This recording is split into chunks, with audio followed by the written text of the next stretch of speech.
इंतजाम में सरकार फेल हुई है। पैदल जाकर के हम लोगों ने स्नान किया है। ये अगर भ्रांति फैलाई जाए तो बिल्कुल गलत है और मैं इसका खंडन करता हूँ। लाशों पे राजनीति करने का जो महापाप किया है वो क्षम्य नहीं है। प्रयागराज महाकुंभ में आस्था है, पावन स्नान है और बसंत पंचमी के अमृत स्नान की तैयारी है, लेकिन हादसे का दर्द सभी को है। साथ ही महाकुंभ पर्व को लेकर लोगों में उत्साह भी साफ नजर आ रहा है। महाकुंभ में यह हादसा हुआ तो मानो सपा प्रमुख अखिलेश यादव को बैठे बिठाए मुद्दा मिल गया उत्तर प्रदेश की योगी सरकार को घेरने का।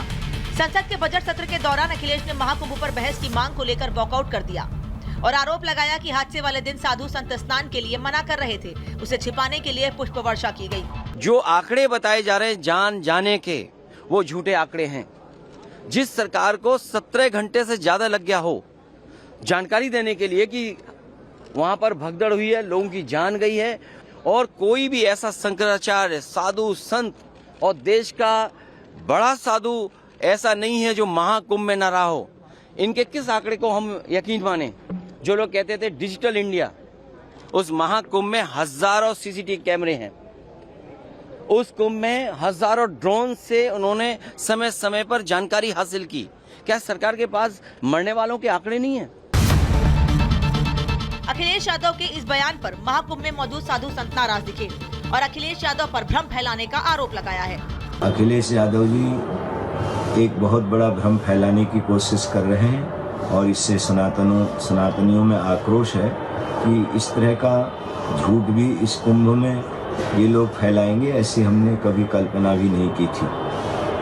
13 अखाड़ों ने स्नान किया, सभी संतों ने स्नान किया।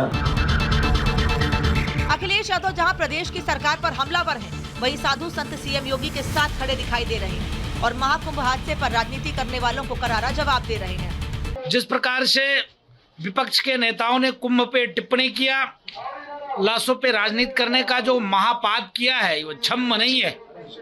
और स्नान की रही बात, तो हमारे 13 अखाड़े ने सबके सब ने शाही स्नान इस महाकुंभ में किया है।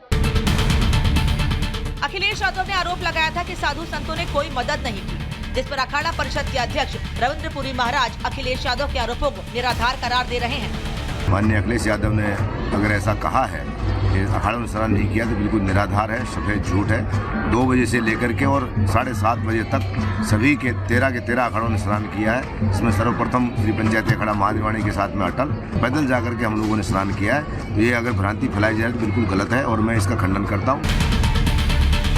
समाजवादी पार्टी ने एक तरफ जहां हादसे को लेकर योगी सरकार के खिलाफ मोर्चा खोल रखा है, वहीं सीएम योगी इन सभी से परे आने वाले स्नान की तैयारियों के इंतजाम में जुटे हैं और सीएम योगी को साधु संतों का भी पूरा साथ मिल रहा है। Bureau report, Republic Bharat. तो राजनीति चरम पर है, सवाल भले ही खड़े किए जा रहे हैं, लेकिन मुख्यमंत्री का साफ कहना है कि जिसको राजनीति है करना है करता रहे, कोई फर्क नहीं पड़ता है। महाकुंभ प्राथमिकता है, लोगों को व्यवस्था देना, इंतजाम करना प्राथमिकता है और उसी प्राथमिकता पर सरकार और प्रशासनिक अधिकारी लगातार ध्यान भी दे रहे हैं। ऋतु इस वक्त महाकुंभ से हमारे साथ जुड़ रही हैं। ऋतु, कल तीसरा अमृत स्नान है, तैयारियां हम देख ही रहे हैं। पिछली बार से सबक लेते हैं, व्यवस्था और ज्यादा चाक चौबंद कर दी गई है। आप तैयारी भी दिखाई और श्रद्धालु इस वक्त आपके साथ है, जरा उनसे भी बात कीजिए कि अब वो क्या देख पा रहे हैं।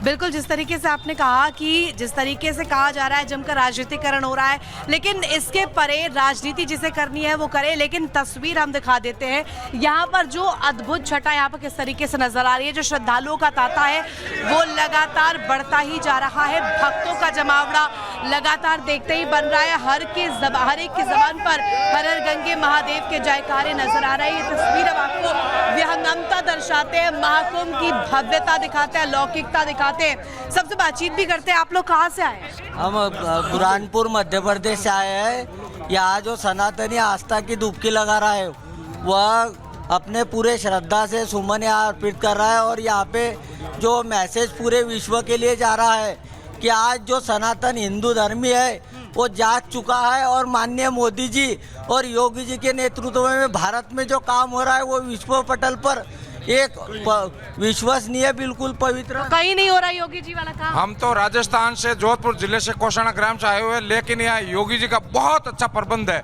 लोग झूठी अफवाहें फैलाते हैं अफवाहें है नहीं, बिल्कुल कोई गलत है। पर भीड़ तो बहुत ज्यादा हो गई, फिर भी आए आप लोग? फिर भी आए ना, आस्था है ना, आस्था है। आस्था है, आस्था भी है और अपने मनुष्य जीवन में ऐसा प्रसंग आज मिला है, 144 साल में आज मिला है, आज ही आओ। और मैं सभी हिंदू धर्मियों को ये आह्वान करता हूँ कि 29 तारीख तक जितने हिंदू आ सके उतना दिखा दो। आप कहाँ से आए? हम जोधपुर राजस्थान से आए हैं। हाँ। सबसे बड़ी बात इसमें ये लगी कि सामाजिक समरसता का सबसे ताजा और तगड़ा उदाहरण इस महाकुंभ में देखने को। भीड़ भी तो बहुत ज्यादा है, फिर भी आप कोई फर्क नहीं पड़ता। हम तो आनंद से सुबह से यहाँ आनंद से भ्रमण कर रहे हैं और सनातन चलिए, सबसे अच्छी बात तो ये है कि जो अफवाहें फैलाई जा रही हैं और मुख्यमंत्री और प्रशासन भी जो कह रहा है लगातार कि भाई अफवाहों पर ध्यान मत दीजिए, महाराष्ट्र, राजस्थान, मध्य प्रदेश और उत्तर प्रदेश से आसपास के लोग जो पहुंच रहे हैं उन पर किसी तरह की किसी अफवाह का कोई फर्क नहीं पड़ रहा है। लोग बड़ी संख्या में वहां पर आ रहे हैं और जो इंतजाम वहां पर किए गए हैं उसको लेकर मुख्यमंत्री को धन्यवाद भी दे रहे हैं। चलिए बढ़ते आगे और अब बात कर लेते हैं दिल्ली की, क्योंकि बस 24 घंटे से कम का वक्त बचा है जब दिल्ली में चुनाव प्रचार थम जाएगा। ऐसे में इस कम वक्त में सभी पार्टियों की तैयारी है अपनी अपनी कि कैसे जनता को अपनी ओर आकर्षित किया जाए। एक तरफ भारतीय जनता पार्टी को लेकर प्रधानमंत्री नरेंद्र मोदी खुद चुनाव प्रचार में जुटे हुए हैं और जनता से ये अपील कर रहे हैं बार बार कि भारतीय जनता पार्टी को बड़े अंतर से जिताए, जिससे कि दिल्ली का विकास हो सके। तो वहीं दूसरी ओर अरविंद केजरीवाल लगातार भारतीय जनता पार्टी पर हमलावर हैं और प्रधानमंत्री की बातों पर, प्रधानमंत्री जो जनता से कह रहे हैं उस पर सवाल खड़े कर रहे हैं। लेकिन आज कैसे प्रधानमंत्री ने दिल्ली में आरके पुरम में एक सभा को संबोधित करते हुए हुंकार भरी है और आपदा पर वार किया है, ये आपको बता देते हैं। पीएम मोदी ने आम आदमी पार्टी पर बड़ा हमला बोला है। आपको दिल्ली के लिए प्रधानमंत्री ने आपदा बताया है। आपने 11 सालों में दिल्ली को बर्बाद कर दिया है। बड़ी बड़ी बातें आपको बता रहे हैं प्रधानमंत्री मोदी के आज रैली की। चुनाव से पहले आप पूरी तरह से बिखर गई है क्योंकि आम आदमी पार्टी के कई विधायक भारतीय जनता पार्टी में शामिल हो गए हैं। पीएम मोदी ने बजट की भी तारीफ की है। चुनाव प्रचार के दौरान बजट को लेकर भी उन्होंने कहा है कि बजट को दिल्ली के लिए फ्रेंडली बताया है उन्होंने